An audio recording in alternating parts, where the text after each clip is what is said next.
Hey people, Trish Wood here. I want to talk to you about a bit of a break I see in the COVID policy torpor of lockdowns and school closures that have harmed beyond words so very many people in countries around the world where they've been utilized, which is to say most countries. In Britain, the legacy media seems to have been awakened a little bit, a day late and a dollar short, but they seem to be more awake anyway. And they were awakened, sadly, by the death of a little 6-year-old boy named Arthur Labinjo-Hughes, who was murdered by his psychopathic stepmother, who was enabled by his father, who was either too weak or too nuts to intervene on behalf of his kid. And the long and short of it is a tragic. The boy was tortured and then beaten to death.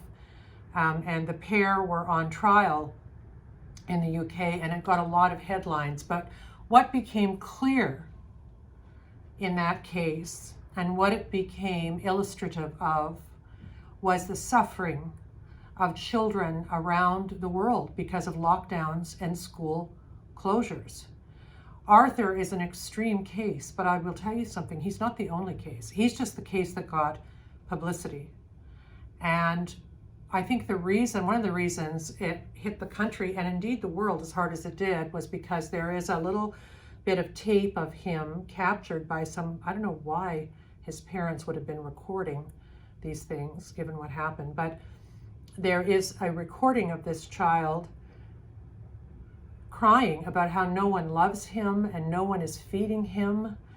And I think the utter desperation of those cries grabbed the world's attention.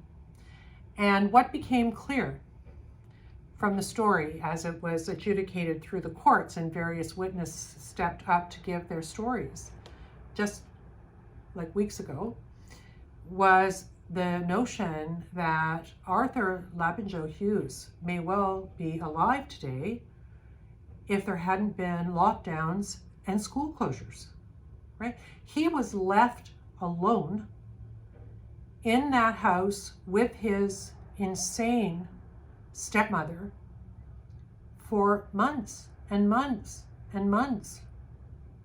When a family member tried to go and rescue him, they were told by the police that if they went to go and rescue Arthur from this terrible situation, they would be charged for breaking the lockdown rules. Do you get it? I hope that the policeman or policewoman who threatened to charge someone who was attempting to rescue a battered child has a good long think about what just following orders means the next time something like this happens. Because this is what happens when good people don't listen to their own moral compass and just follow the orders written by, a bunch of bureaucrats in London who know nothing about child abuse, who know nothing about what people's real lives are like. They're in there thinking only about virus suppression, no matter what their policies do to the people.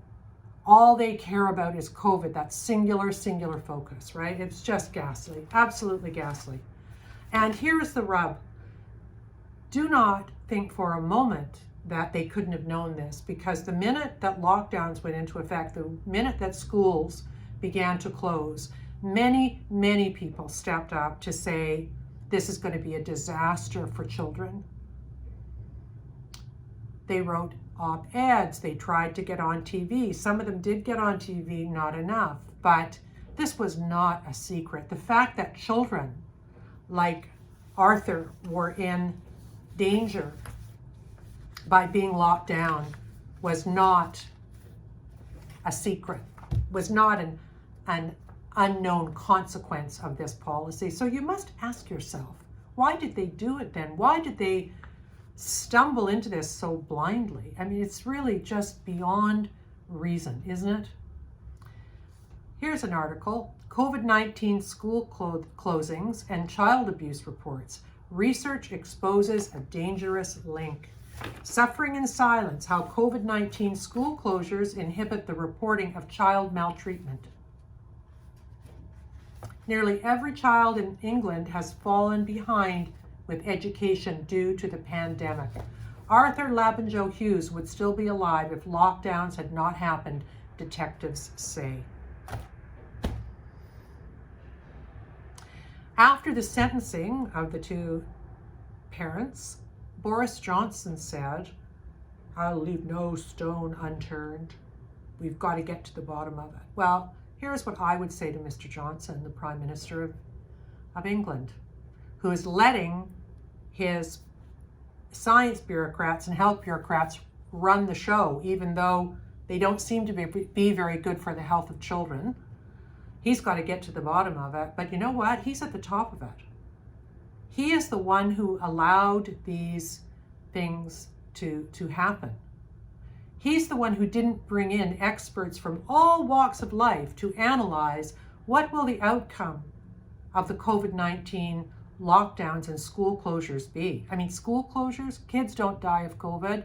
I mean, occasionally they do if they have comorbidities, but the numbers are so small, they're barely measurable. What happened there? He caved to the teachers' unions. There's a philosopher on Twitter who I follow and who's been on my podcast named Ben Irvine, who did quite a nice little investigative story about that. How it was the teachers' unions in the UK, in the United States, in Canada, who were driving for the school closures. That's the policy they wanted, and that is eventually, in all of those jurisdictions, in various ways, what happened. You have to ask yourself why the kids weren't in danger.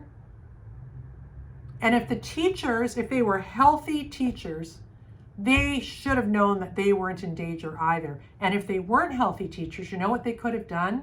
They could have stepped aside and let healthy teachers step in and teach while COVID was still around. Why didn't they do that? Because the goal was not to educate children. It was protect themselves and protect their own power. That's what happened there. And Boris Johnson, and in the various provinces in Canada and in America, where the teachers union, Randy Weingarten, was basically running all COVID policy. It's crazy, right?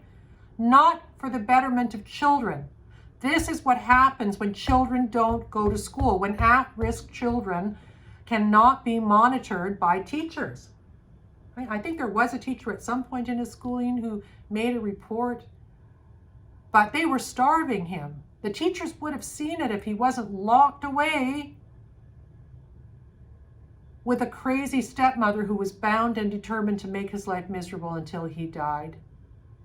I won't even say shame on Boris Johnson, because that seems somehow too small given what happened to this child.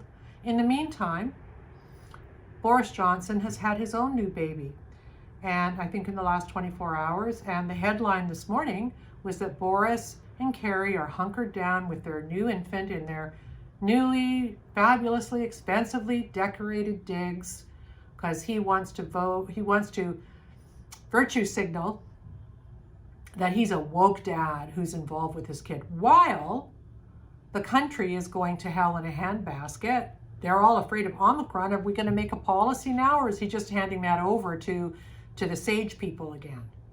There's a scandal because there was a Christmas party that happened connected to Boris during lockdowns where people were getting in trouble. They were getting fines for not obeying lockdowns, and Arthur Labinjo-Hughes' relative was prevented from rescuing him while people in the government were partying.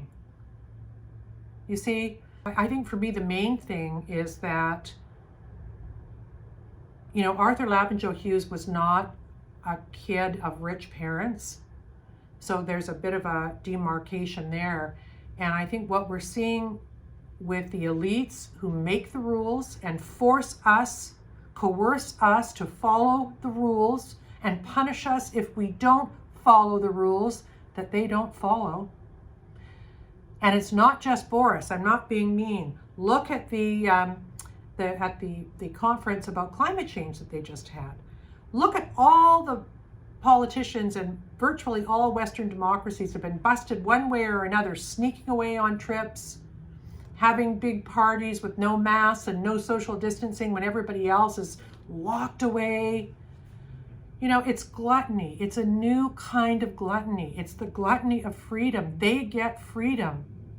They're being gluttonous about freedom. And we don't get it, you see? They think they're entitled to it and we are not. They make rules that kill people, like Arthur Labinjo-Hughes and the addicts and the suicides and the cancer. They make those rules and everybody sticks to them, to the point where people die when they're enforced. They die when they're enforced. But Boris Johnson's doesn't have to abide by them. They have parties in government when lockdowns are supposed to be in effect. Neil Ferguson broke lockdown. He's the architect of lockdowns. He broke it. He wasn't run out of town on a rail. He still shows up in the newspaper giving advice about COVID. You see, this is the new representation of the French court. You know, it's not about eating cake now. It's about having freedom. And they are busted. They are so busted now.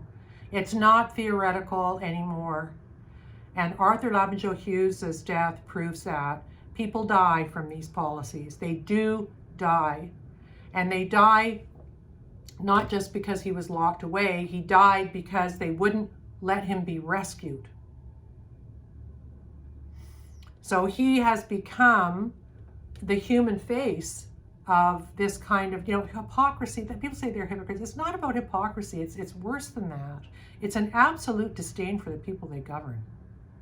And I hope that people more generally around the world will understand from this story what they think of us. Because I'll tell you something, it's not much. Anyway, see ya.